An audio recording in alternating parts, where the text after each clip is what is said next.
దేవుని పరిశుద్ధమైన నామానికి వందనాలు చెల్లిస్తున్నాం.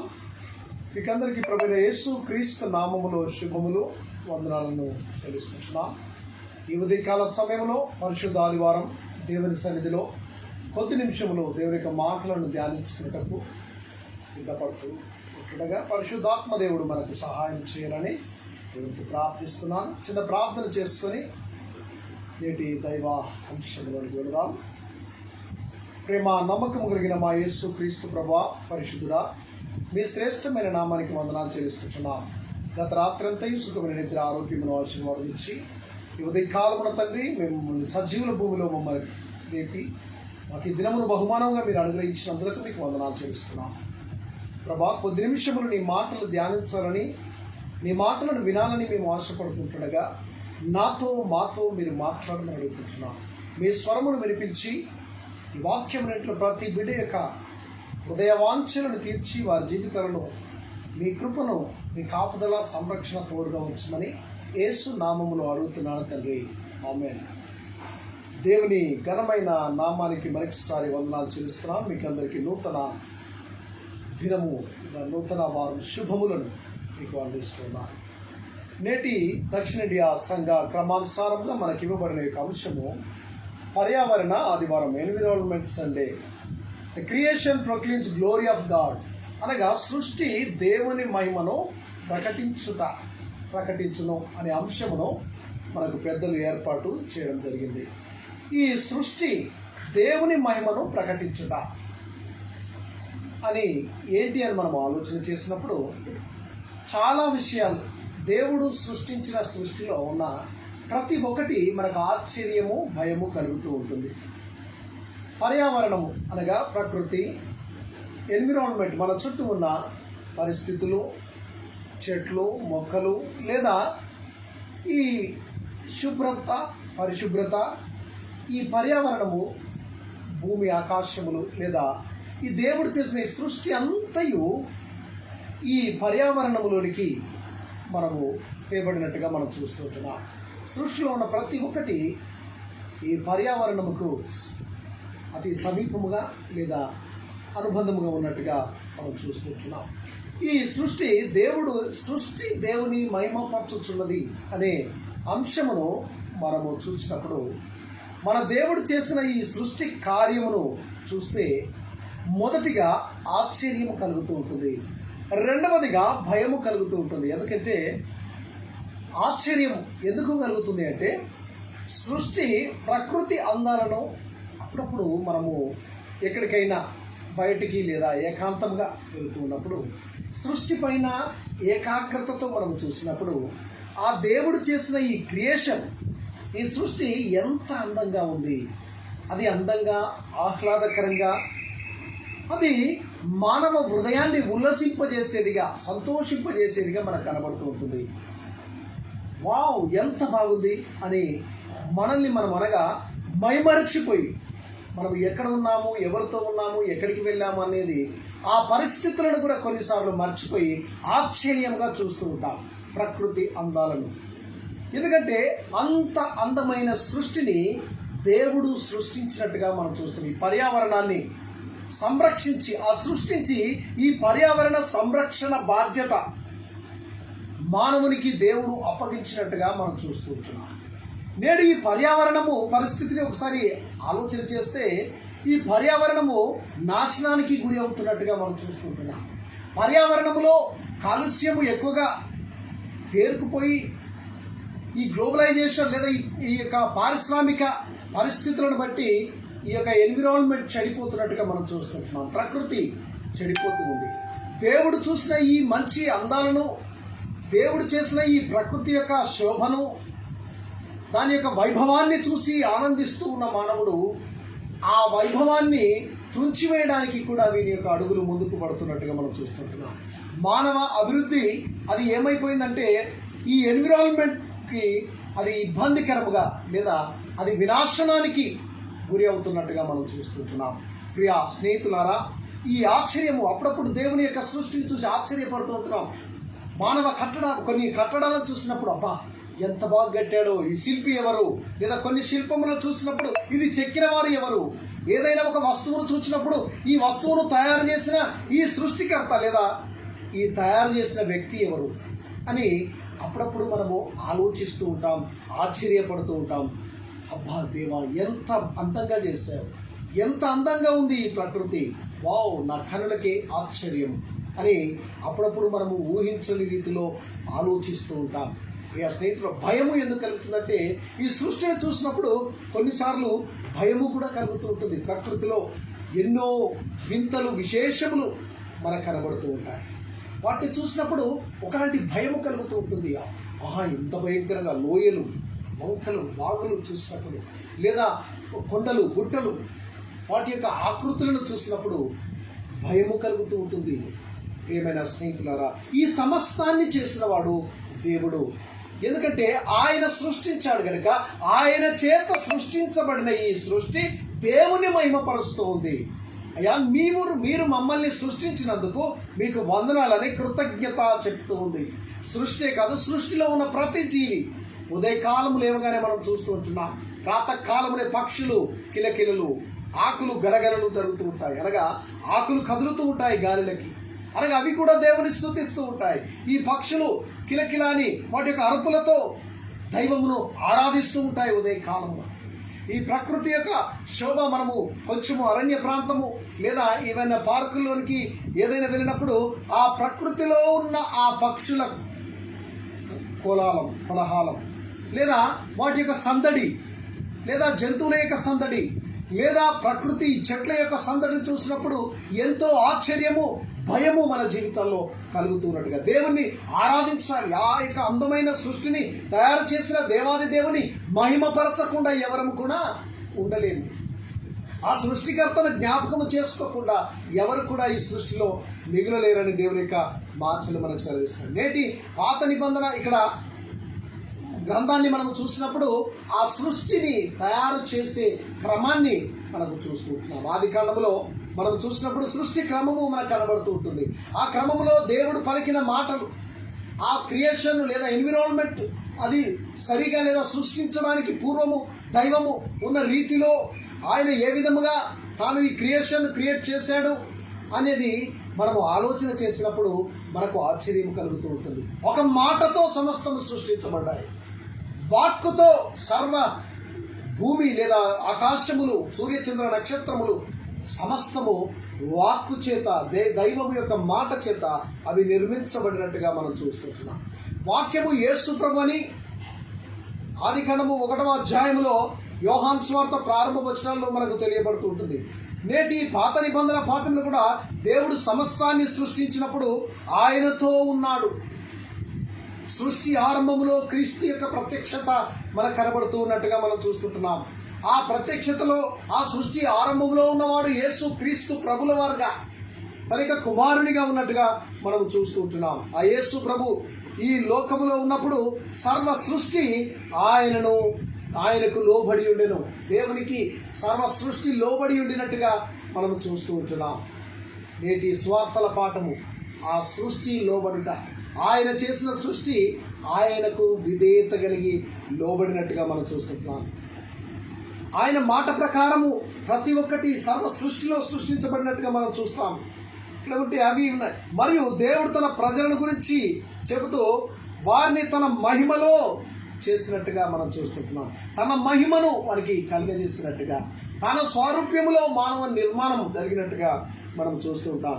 యెషయా గ్రంథము 43వ అధ్యాయం 7వ వచనం చూసినప్పుడు దేవుని యొక్క మాటలు మనకు చక్కగా కనబడుతుంటాయి. నా మహిమ నిమిత్తము నేను సృజించిన వారిని, నాశనము పెట్టబడిన వారిని అందరినీ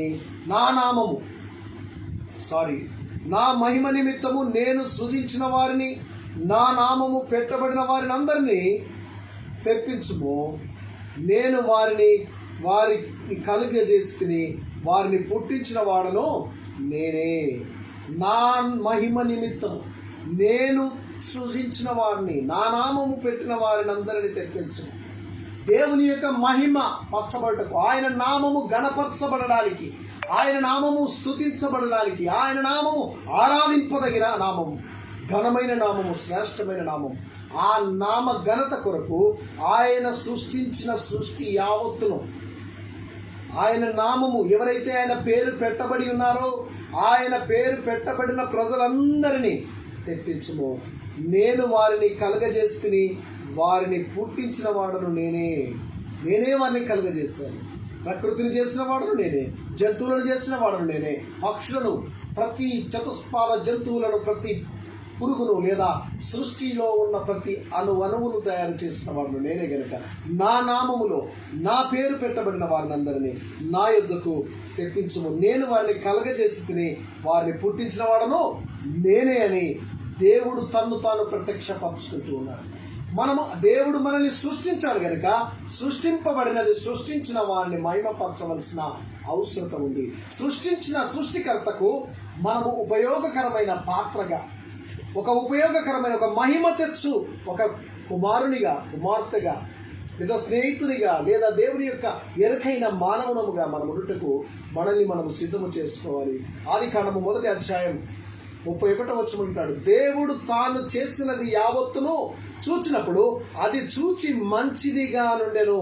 హస్తమేమన ఉదయము కలగగా 6వ దినమాయను. దైవము తన యొక్క సృష్టి కార్యాన్ని ఆయన చేస్తూ ఉన్నప్పుడు ఒక్కొక్కటి చేస్తూ ఉండగా ఆ కార్యమును చూసేట చాలా ఆనందించాడు. దేవుడు తను తాను మహిమపరుచుకున్నాడు, తను తాను సంతోషపడినాడు.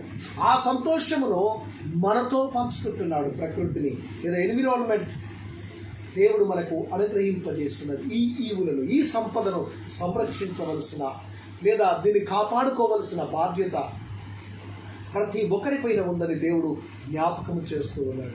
ఈ సమస్త సృష్టిని చూసి ఇది చాలా బాగుంది అన్నాడు. ఆయన చాలా ఆ అందాన్ని చూసి wow, it's fine, it's beautiful అనగా ఇది చాలా అందంగా ఉంది, ఇది చాలా మంచిగా ఉందని దేవుడు కొనియాడినట్టుగా చూస్తూ ఉన్నాం. అయితే నోవాహు కాలం వచ్చేసరికి ఈ భూలోకము చెడిపోయినట్లుగా చూశాడు. ఆయన చేసిన ప్రతి ఒక్క సృష్టిని చేసి ఇది చాలా బాగుంది అని ఆనందించిన దేవుడు, నేను ఎందుకు వీరిని తయారు చేశానా అని దుఃఖపడిన దినాలు కూడా ఉన్నట్టుగా మనం చూస్తున్నాం. నోవాహు కాలం వచ్చేసరికి ఈ భూలోకం ఎందుకు చెడిపోయిందంటే మానవుని అవిధేయత, మనలో సృష్టింపబడినది సృష్టించబడిన వానికి వ్యతిరేక కార్యము చేయడం ప్రారంభించబడింది. అనగా లోబడవలసిన వాడు దేవునికి, సృష్టించబడిన సృష్టి దైవముకు లోబడి దేవుని మహిమపరచాలి. కానీ దైవమును విడిచి, దేవుని విడిచి, ఆజ్ఞను అతిక్రమించి, పాపమును ధరించి, పాపములో సహవాసము చేసి, పాపపు స్థితిని కలిగి మానవుడు దేవుని నుంచి దూరమయ్యాడు. ఆది మానవులను చూసినప్పుడు, ఆదామవ్వలు పాపం చేసినప్పుడు జంతువును చంపి దేవుడైన యెహోవా వీరు ఆకులతో తమ కచ్చడములు చేసుకొని తమ యొక్క దేహములను కప్పుకు ఉన్న సమయములో దేవుడు వారిని పిలిచి ఒక జంతువును తీసి జంతు బలి అక్కడ అర్పణ జరిగింది, బలి జరిగినట్టుగా చూస్తుంటున్నాం. అక్కడ రక్షణ కవచాన్ని ఆది మానవులకు దేవుడు అనుగ్రహించినట్టుగా మనం చూస్తుంటున్నాం. వారు పాపము చేశారు, అక్కడ బలి అర్పించబడింది. ఒక జంతువును చంపవలసి వచ్చింది వీరి పాపానికి బదులుగా. ఆ రక్తము కాల్చబడింది. ఆ రక్తం వారి యొక్క చర్మమును తీసి ఆ చర్మపు చొక్కాయలను వీరికి తొలగించినట్టుగా రక్షణ జీవితం, రక్షణ కవచాన్ని దేవుడు వారికి తొలగించినట్టుగా మనం చూస్తుంటున్నాం. ఇది దేవుడు వారి పాపాన్ని పరిహరించడానికి చేసిన లేదా తెలియజేసిన క్రియగా మనం చూస్తుంటున్నాం. వారు తన మాట వినడానికి 2వ అవకాశం ఇచ్చాడు. కానీ తర్వాత నోవాహు అతని కుటుంబానికి తన మాట విని భూమిని విస్తరింపజేయడానికి మరి యొక్క అవకాశమును ఇచ్చినట్టుగా మనం చూస్తుంటున్నాం.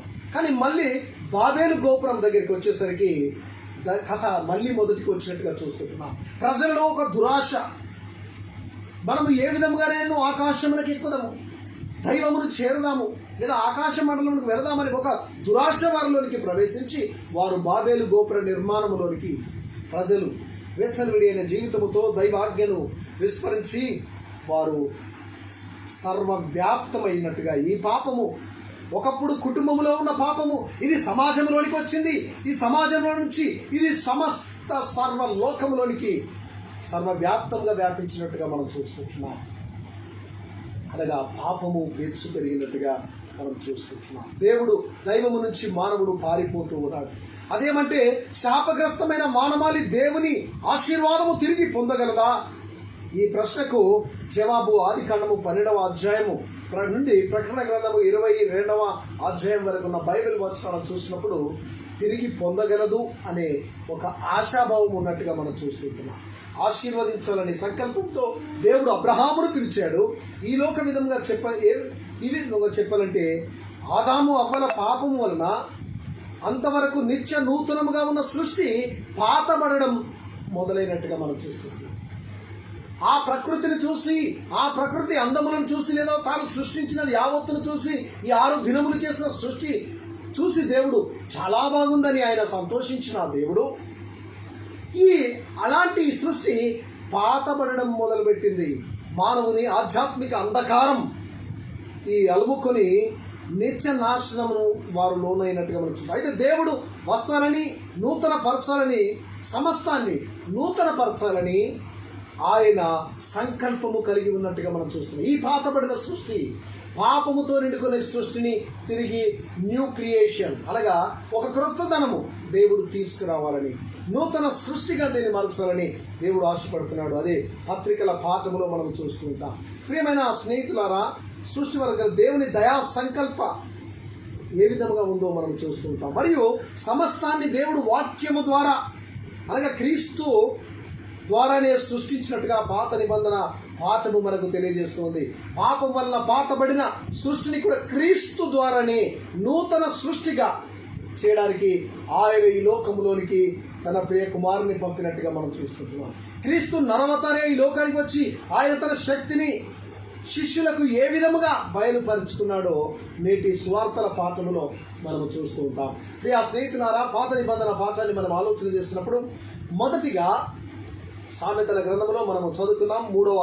8వ అధ్యాయం 22 నుండి 31 వచనాలు చూస్తే అక్కడ చక్కటి మాటలు మనకు కనబడుతూ ఉంటున్నాయి.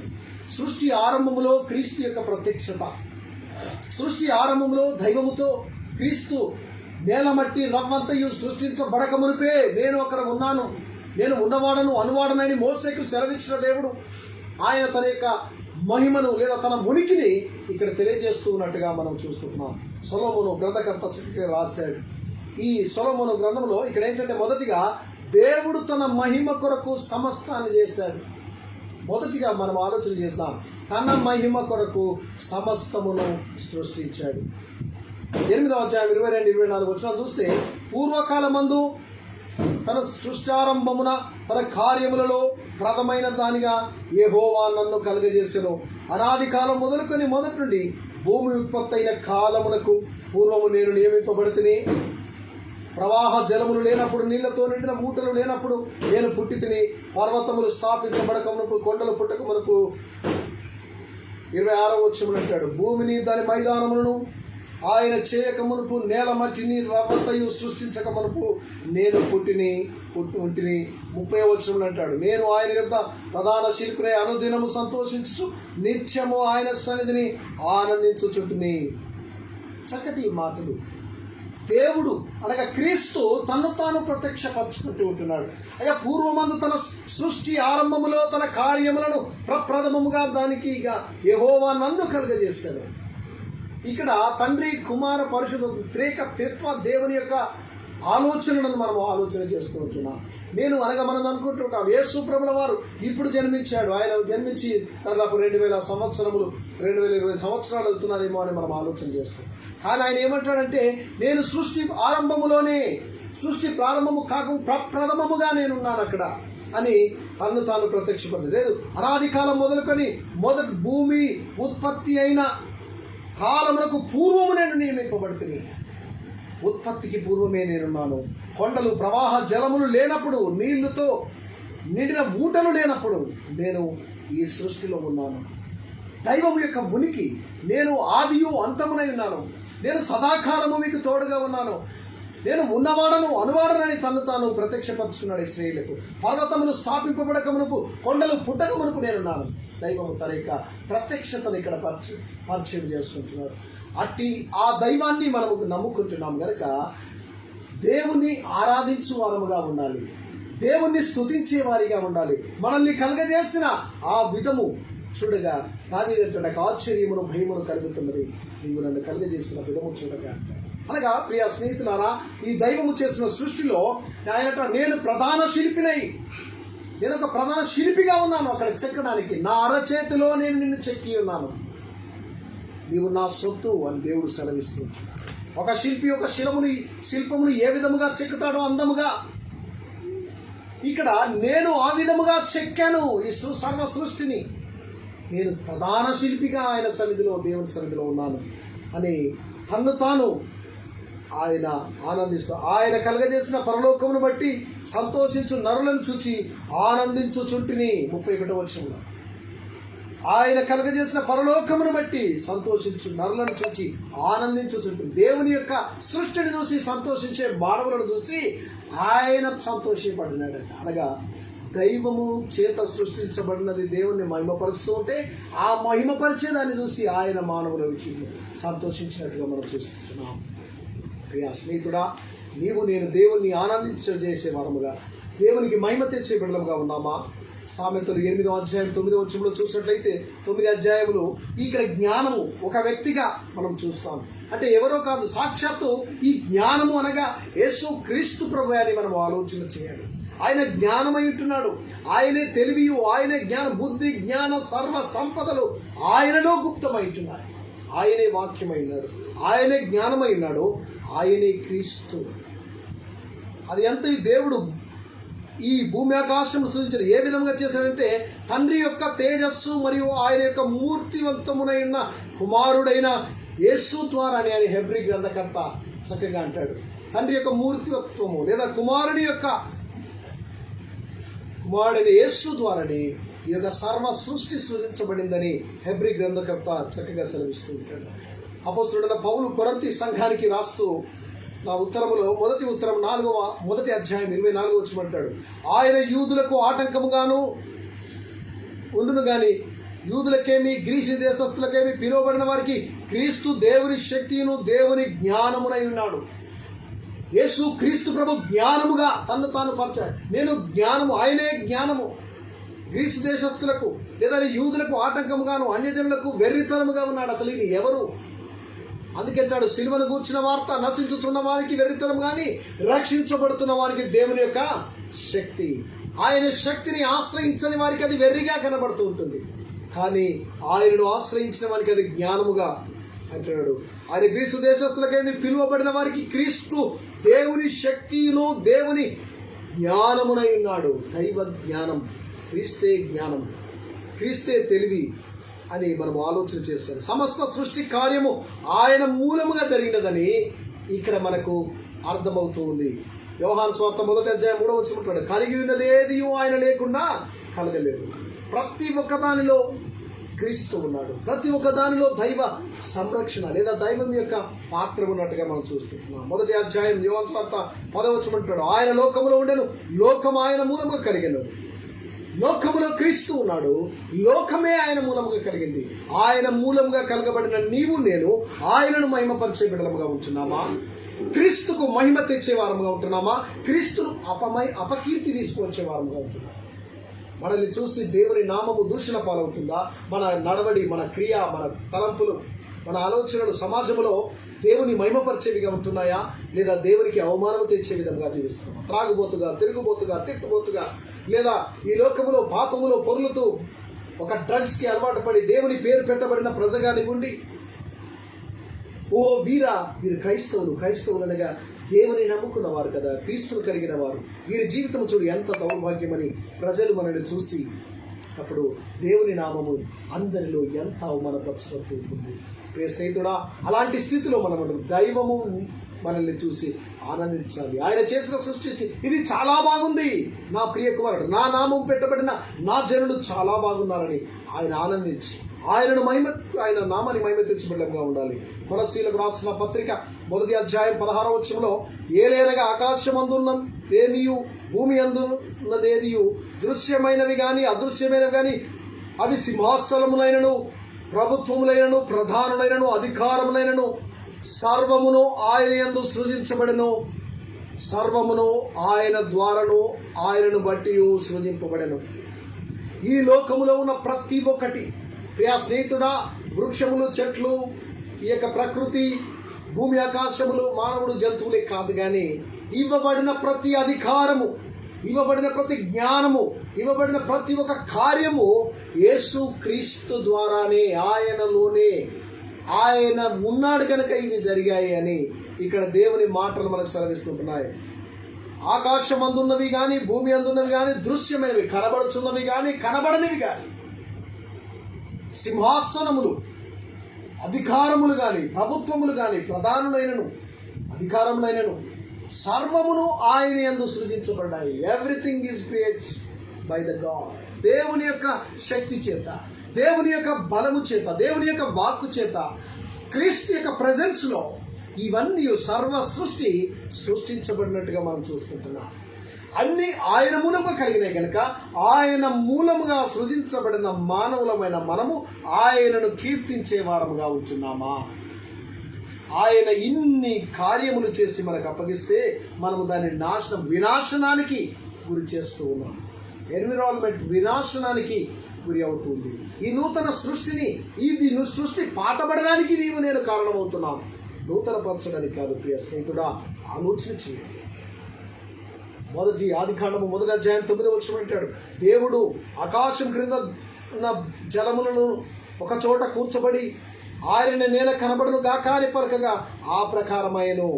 12వ వచనం అంటాడు, భూమి గడ్డిని జాతి ప్రకారం విత్తనములిచ్చు చెట్లను, లేదా తమ తమ జాతి ప్రకారము తమలో విత్తనములు గల ఫలవృక్షములను మొలిపింపగా అది మంచిదని దేవుడు చూశాను. అనగా ప్రతిదీ, ప్రకృతిలో ఉన్న గడ్డి మొక్కలు లేదా పూర మొక్కలు, ఫలవృక్షములు, వాటి విత్తనములు అవి విచ్చుతూ ఉన్నప్పుడు లేదా ఫలిస్తూ ఉన్నప్పుడు దేవుడు చూసి ఇది మంచిగా ఉంది అన్నాడు. అలాగే ప్రతిదీ, ప్రకృతిలో ఉన్న భూమి మీద ఉన్న ప్రతి ఒక్కటిని, పగటిని, వెలుగును ఆయన వేరు చేసి, సూర్యచంద్ర నక్షత్రములను వేరు చేసినప్పుడు ఇది మంచిది అన్నాడు 18వ వచనం. ఇది బాగుంది. అనగా సర్వ సృష్టిని చూసి మహిమపరిచిన దేవుడు, ఆనందించిన దేవుడు నిన్ను నన్ను చూసినప్పుడు ఏ విధముగా ఉంటున్నాడు? కీర్తన గ్రంథము 104వ కీర్తన 24వ వచనం అంటాడు, యెహోవా నీ కార్యములు ఎన్నెన్ని విధములుగా ఉన్నవి, జ్ఞానము చేత నీవు వాటిని నిర్మించితివి, నీవు కలుగజేసిన వాటిని భూమి నిండి ఉన్నది. నీవు కలుగజేసిన వాటి చేత నువ్వు భూమి నిండుకొని ఉన్నది. నీ జ్ఞానము చేత, దైవ జ్ఞానము చేత ఆయన ఏది ఎప్పుడు ఎక్కడ ఉండాలో ప్రకృతిలో దానిని నిర్మించి పెట్టినట్టుగా మనం చూస్తున్నాం. ఉపయోగకరమైన వాటిని పెట్టాడు, మనకు ప్రయోజకరంగా ఉండటం ఆయన పెట్టినట్టుగా మనం చూస్తుంటున్నాం. 136:5 అంటాడు, తన జ్ఞానము చేత ఆయన ఆకాశము కలుగజేశాను, ఆయన కృప నిరంతరం ఉండదు. ఆయన జ్ఞానం ఎంతో విచిత్రమైన జ్ఞానం. మనము పైన ఆకాశమును రాత్రిపూట చూసినప్పుడు ఎన్నో నక్షత్రాలు ఎన్నో మనకు కనబడుతూ ఉంటాయి. అవి ఎన్నో వింతగా, అవి రకరకాలుగా కనబడుతూ ఉంటాయి. ఆ ప్రకృతి ఆహ్లాదకరంగా ఉంటుంది, అందంగా కనబడుతుంది. ఆ అందమైన సృష్టిని చూసి ఆశ్చర్యపోయి దేవుని మహిమపరుస్తున్నాం. ప్రియ స్నేహితుడా, మనం ఏ విధంగా ఉంటున్నాం? నిన్ను నన్ను చేసినందుకు దేవుడు సంతాపం చేసే ఆయన మహిమపరచడం కాదు, కానీ ఆయన దుఃఖపడే పరిస్థితిలో ఉన్నామా? నోవాహు కాలములో అంటాడు, ఆదికాండము 6వ అధ్యాయం 5-7 వచనం అంటాడు, నరుల చెడుతనము భూమి మీద విస్తరించినప్పుడు, భూమి మీద గొప్పదనియు వారి హృదయము యొక్క తలంపులు ఊహ అంతయు ఎల్లప్పుడు కేవలము చెడ్డదనియు యెహోవా చూచి తాను భూమి మీద నరులను చేసినందుకు యెహోవా సంతాపము నొంది తన హృదయములో నొచ్చుకుని. సర్వ సృష్టిని చూసి ఆనందించిన దేవుడు ఇది మంచిగుంది, ఇది బాగుంది, ఇది fine, this fine fine fine fine అని చెప్పి ఇక్కడ అంటున్నాడు, దుఃఖపడుతూ ఉంటున్నాడు. దేవుడు నిన్ను నన్ను సృష్టించినందుకు, భూమి మీద నరుల యొక్క హృదయం యొక్క తలంపులను ఊహ అంతయు ఎల్లప్పుడు కేవలము చెడ్డదనియు, నరుల చెడుతనము భూమి మీద గొప్పదిగా కనబడుతూ ఉంది, ఊహ అంతయు తలంపులంతయు ఎల్లప్పుడు కేవలము చెడ్డదిగా ఉన్నాయి. తాను భూమి మీద నరులను చేసినందుకు ఆయన సంతాపపడ్డాడు, ఆయన దుఃఖపడుతూ ఉన్నాడు. కనుక అలాంటి దుఃఖం పరిస్థితికి తీసుకురాకూడదు. దేవుని మహిమపరిచే వారముగా ఉండాలి. ఆయన చేత సృష్టించబడిన నీవు నేను ఆయనను మహిమపరిచే బిడ్డగా ఉండాలి. తండ్రి తన కుమారుని మహిమపరచినట్లు, తండ్రి కుమారుని యొక్క పతనము చూసి తండ్రి ఏ విధంగా దుఃఖిస్తూ ఉంటాడో ఆ విధంగా పరలోకపు తండ్రి నా యొక్క పాప జీవితంలో నుంచి ఆ పతనమైపోతున్న మనల్ని చూసి జాలిపడి ఆయన పూర్వతల స్వారూప్యమును ఇచ్చినట్టు, తన మహిమను ఇచ్చినట్టు ఆయన ఈ లోకానికి వస్తున్నట్టుగా మనం చూస్తున్నాం. ప్రియ స్నేహితుడా, స్వార్థల పాఠములో లూకా స్వార్థ 8వ అధ్యాయం 22 నుండి 25 వచనాలు మనం చూస్తే, రెండవదిగా మనము పోగొట్టుకున్న మహిమను మనకి ఇవ్వడానికి ఆయన యేసయ్య వచ్చాడు. యేసు ప్రభువు వారు ఎందుకు వచ్చారంటే, మనము ఏదైతే పోగొట్టుకున్నామో ఆ పోగొట్టుకున్న మహిమను ఆయన ఇవ్వడానికి వచ్చాడు. ఆయన దేవుని మహిమయు, హెబ్రీ పత్రిక 1:3-4 అంటాడు, ఆయన దేవుని యొక్క మహిమయు తేజస్సును ఆయన తత్వం యొక్క మూర్తివంతమునైండి తన మహత్తు గల మాట చేత సమస్తము నిర్వచించుచు పాపముల విషయంలో శుద్ధీకరణము తానే చేసి దేవదూతల కంటే ఎంత శ్రేష్టమైన నామం పొందినో వారి కంటే అంత శ్రేష్టమైన ఉన్నత లోకమందు మహామహుడవు దేవుని కుడి పార్శ్వమున కూర్చొని ఉన్నాడు. ప్రియా స్నేహితులారా, ఆయన దేవుని యొక్క మహిమగా ఉన్నాడు. ఆయన సమస్తమును నిర్వహించిన, ఆయనలో సృష్టించాడు. శ్రేష్టమైన నామం పొందు వారి కంటే అంత శ్రేష్టమైన ఉన్నత లోకమందు మహామహుడు దేవుని కుడిపార్శ్వమున కూర్చొని ఉన్నాడు. ఆయన నీ కొరకు నా కొరకు ఈ లోకములోనికి ఒక పాపిగా వచ్చాడు. ఆయన మనిషిగా వచ్చాడు, పాపముగా చేయబడినాడు. ఆయన పాపము చేయలేదు, కానీ పాపిగా మన అందరి పాపము అతని మీద మోపబడినట్టుగా మనం చూస్తుంటున్నాం. మన దోషభరితమైన శిక్ష అతని మీద మోపాడు తండ్రి.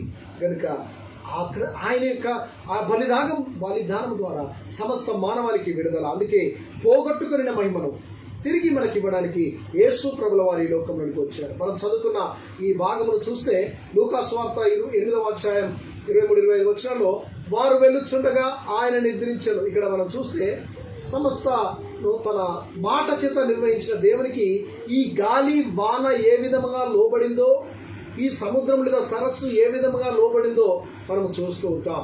వారు వెలుచుండగా ఆయన నిద్రించను. ఆయన అలసిపోయి స్వార్థను ప్రకటించి ఆయన యొక్క ఓడ అడుగు భాగములో ఆయన నిద్రిస్తున్నట్టుగా మనం చూస్తున్నాం.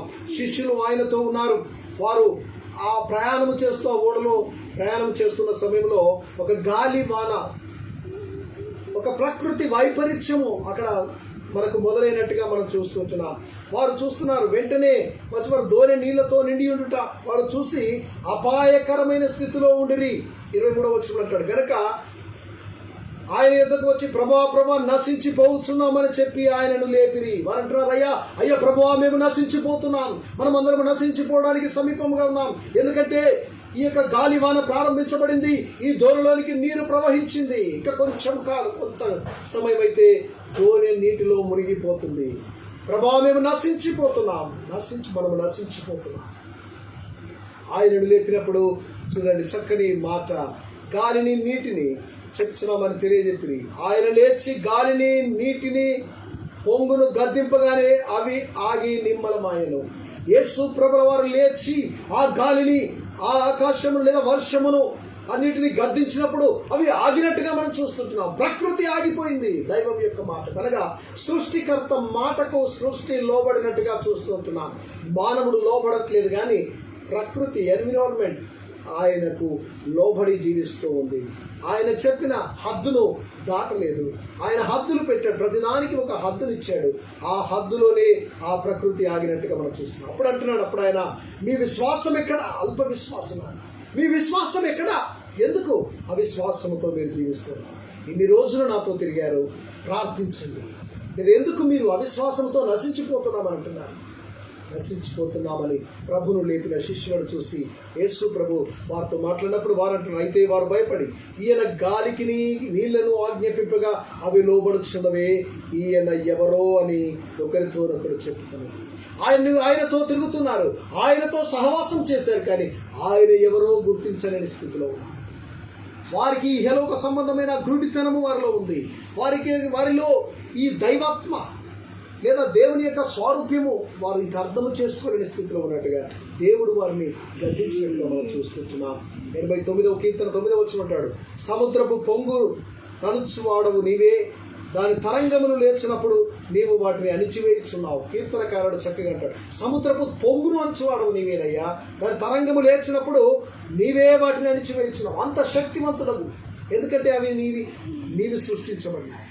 క్రీస్తు శిష్యులు భయపడకూడదని, ప్రకృతి శక్తులన్నీ ఆయన అదుపులో ఉన్నాయని దైవికంగా దేవుడు వారికి బోధించినట్టుగా మనం చూస్తుంటున్నాం. తాను పిలిచిన, తన పనికై ఏర్పరచుకున్న తన శిష్యులకు తనను తాను ఆయన ప్రత్యక్షపరచుకున్నట్టుగా మనం చూస్తుంటున్నాం.